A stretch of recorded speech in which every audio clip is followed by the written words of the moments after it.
राणा साहब एक बात उसमें आमिर इलियास, राणा साहब यहाँ पर जो इस वक्त सूरत हाल है, ये जो आज जिसको हमारे भाई कौसर काजमी साहब कह रहे हैं कि जी तर्स खा लिया या पंजाब हुकूमत को तरस आ गया, शफकत अमान साहब कहते हैं हमें किसी तर्स की ज़रूरत नहीं है, हम एक सियासी जमात है, अगर आपने दे दिया, अगर आज मुलाकात हो गई। ये एक पहले तो ज़रा ये बताइए, ये हैरान कुन है कि सारे ही चले गए अंदर, वकला भी, तमाम तीनों हमशीराएँ भी, सारों की एक्सेस मिल गई। कोई इसके पीछे कोई वजह है राणा साहब?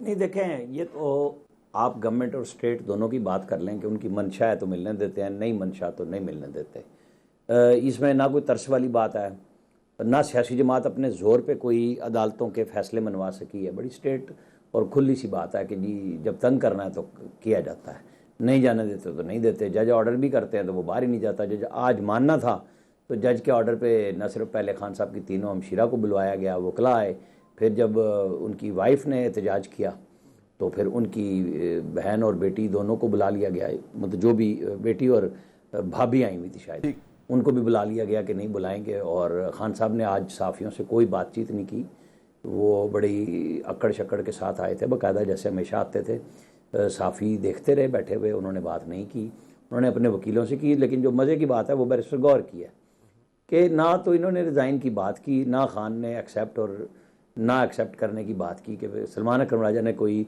कहेंगे पता नहीं कब क्यों आके कह दी। और ये बात उन्होंने जेल में भी कही और बाहर भी आके कह दी थी, जो आपने कही भी सही। अच्छा, कि भाई ये कोई तरीका नहीं है। अच्छा, जो खान साहब ने मैसेज दिया वो दिया फील्ड मार्शल के लिए कि जी बिल्कुल मैं कोई बातचीत नहीं करूँगा।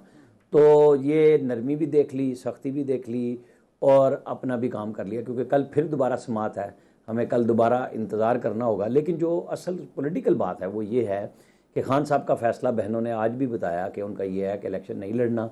ये फार्म 47 की हुकूमत को जवाब मिलेगा, न सिर्फ इनको मिलेगा बल्कि जो हमारी नाअहली हो रही हैं उसका भी जवाब हो जाएगा कि हम वो इलेक्शन लड़ रहे हैं। लेकिन बड़ी तकड़ी पार्टी है जी, इनकी जमहूरी पार्टी है, जो खान साहब के फैसले पे आज रात दोबारा बात करेगी।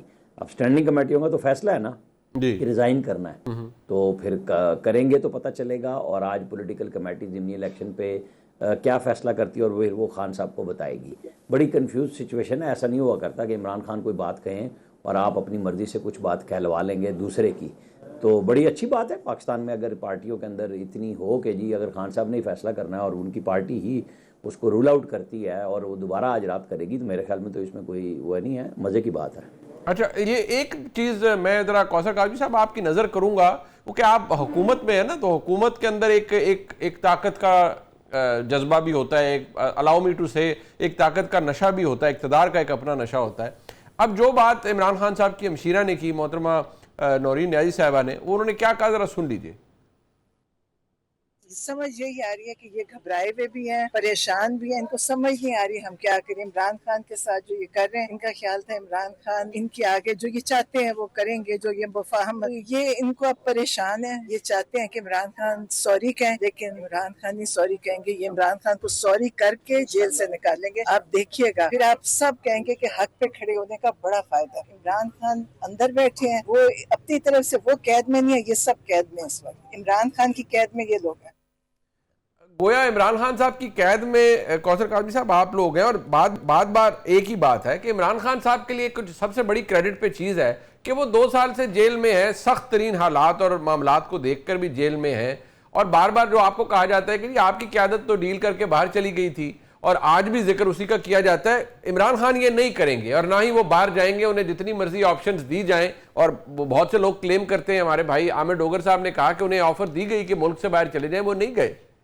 आमिर डोगर साहब की बात का क्या कहना जी। बात ये इस तरीके से करते हैं, इतना झूठ बोलो, बार बार बोलो कि वो सच लगना शुरू हो जाए। मैं जिस जगह बैठा हूं ना, यहाँ से थोड़े फासले पर एक गांव है ठट्ठा। जब उन्होंने अपनी बात किसी में इम्पोज करनी होती है ना, मंडी मवेशियां यहाँ बिल्कुल साथ है, तो कोई बंदा घर से भैंस लेके आता था तो वो 4-5 लोग इकट्ठे खड़े कर देते थे कुछ फासले पर। वो उसको कहते थे संडा बेचेगा, वो कहते हैं भाई घर से तो भैंस ले। वो फिर अगला बंदा जब जाता था गुस्सा करके आगे वाले बंदे के पास, वो सेम चीज रिपीट करता था कि भाई ये अपना संडा बेचेगा, वो कहता है भाई भैंस है। ऐसे ही 3-4 लोग जब मुख्तलिफ फासले पे खड़े नजर आते हैं तो फाइनल जाके वो कहता है यार संडा ही समझ के कितने दोगे ले लो मुझसे।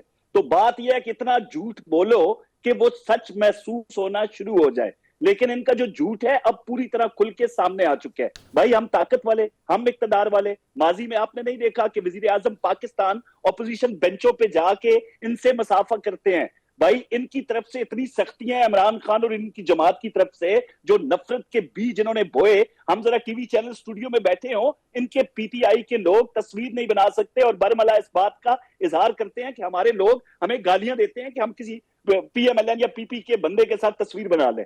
तो बात यह है कि हमारी तरफ से कोई ताकत का नशा नहीं है मुनीब, न हम कोई इस तरह के किसी फिरौनी मामलात में जो है वो तस्वर कर सकते हैं। बात यह है कि इमरान खान साहब से बात की किसने? बार बार ये कहा जाता है कि आसम मुनीर साहब को पैगाम भेज रहे हैं, ये वो, वहां से तो मुसलसल ये कहा गया कि हम किसी से कोई बात नहीं कर रहे। जो जराइम किए हैं, जो चोरी की है, जो 190 बिलियन है तोशा खाना है या जीएचक्यू केस है, उसका तो अभी फैसले आने हैं भाई। जो एक तरफ 14 साल की कैद काट रहे हैं, दूसरे केसेस के फैसले आएंगे। शफकत अवान साहब, एक बात है, बार बार ये जो इतना सख्त मौकफ है इमरान खान साहब का, और उनकी हमशीरा कह रही है कि भाई ये सारे इमरान खान के कैदी हैं, ये माफ़ी मांगेंगे। मुझे बताइए इससे कोई हल तो निकलेगा नहीं, या कोई सियासी रास्ता भी निकल नहीं सकता। कितना अरसा पार्टी या इमरान खान साहब इसी मौकफ पर कायम रह सकते हैं, जब आप बाई इलेक्शन के अंदर भी अभी कन्फ्यूजन है कि जाना है या नहीं, और नंबर 2 ये कि जब आप ये कायमा कमेटियों से भी निकल जाएंगे जो इमरान खान साहब का हुक्म है, तो फिर कितना अरसा रेजिस्ट कर सकते हैं इस निज़ाम के खिलाफ आप? मेरी बात सुने, खान साहब का मौका बड़ा वाज़ेह है और पहले दिन से है। खान साहब ने पहले दिन कहा था एक आज़ाद जुडिशल कमीशन बनाए और अगर हम गिल्टी हैं तो हम माफ़ी मांगेंगे। अब माफ़ी आप खान साहब से बगैर जुर्म की ना मंगवाएं और ना वो मांगेंगे। हाँ, कोई जुर्म साबित हो जाता, हमने जुर्म किया होता, खान साहब ने जुर्म किया होता, तो फिर तो माफ़ी मांगते। आप अगर लोगों को उनकी मेज के नीचे बिठा के और सोफे के पीछे छुपा के उनसे शहादतें दिलवा कर लोगों को सजा करवाएं और फिर कहें माफी मांगे, तो फिर ऐसी माफी तो कौन मांगेगा? ये तो मजाक जो बना दिया है आपने अदालतों का। लोग हंसते हैं, मैं क्योंकि वकील हूँ और हर वक्त लोग आगे डिस्कस करते हैं। अब तो आम लोग भी हंसते हैं अदालतों पर, और सिर्फ छोटी अदालतों पर नहीं, सुप्रीम कोर्ट तक। अब ऐसी गवाहियों पर अगर आप लोगों को सजा करवाएं, और खान साहब का जुर्म यही है ना कि वो साजिश कर रहे थे उधर बैठ के जमान पार्क में, और हसन अफजल और खालिद, 2 पुलिस के जो मुलाजिम हैं, वो एक मेज के छुप के और एक सोफे के पीछे या कर्टन के पीछे छुप के सुन रहा था, और वहां पे सारी लीडरशिप बैठी थी, और उन्हीं की सजाओं पे, उन्हीं की गवाही पे आज सारे लोग सजा हो रहे हैं। हालांकि ये सारी गवाहियां सरगोदा की अदालत में डिस्कस होके और बरी हो चुके हैं लोग, और जज ने कहा ये गवाह झूठे हैं। वो हसन अफजल और खालिद को सरगोदा के जज 2024 जून 2024 में झूठा करार दे चुका है, और आज आप उन्हीं गवाहियों पर उसी लेवल की अदालतों से लोगों को सजा करवा रहे हैं। तो ऐसी फिर माफी नहीं मांगेगा कोई भी।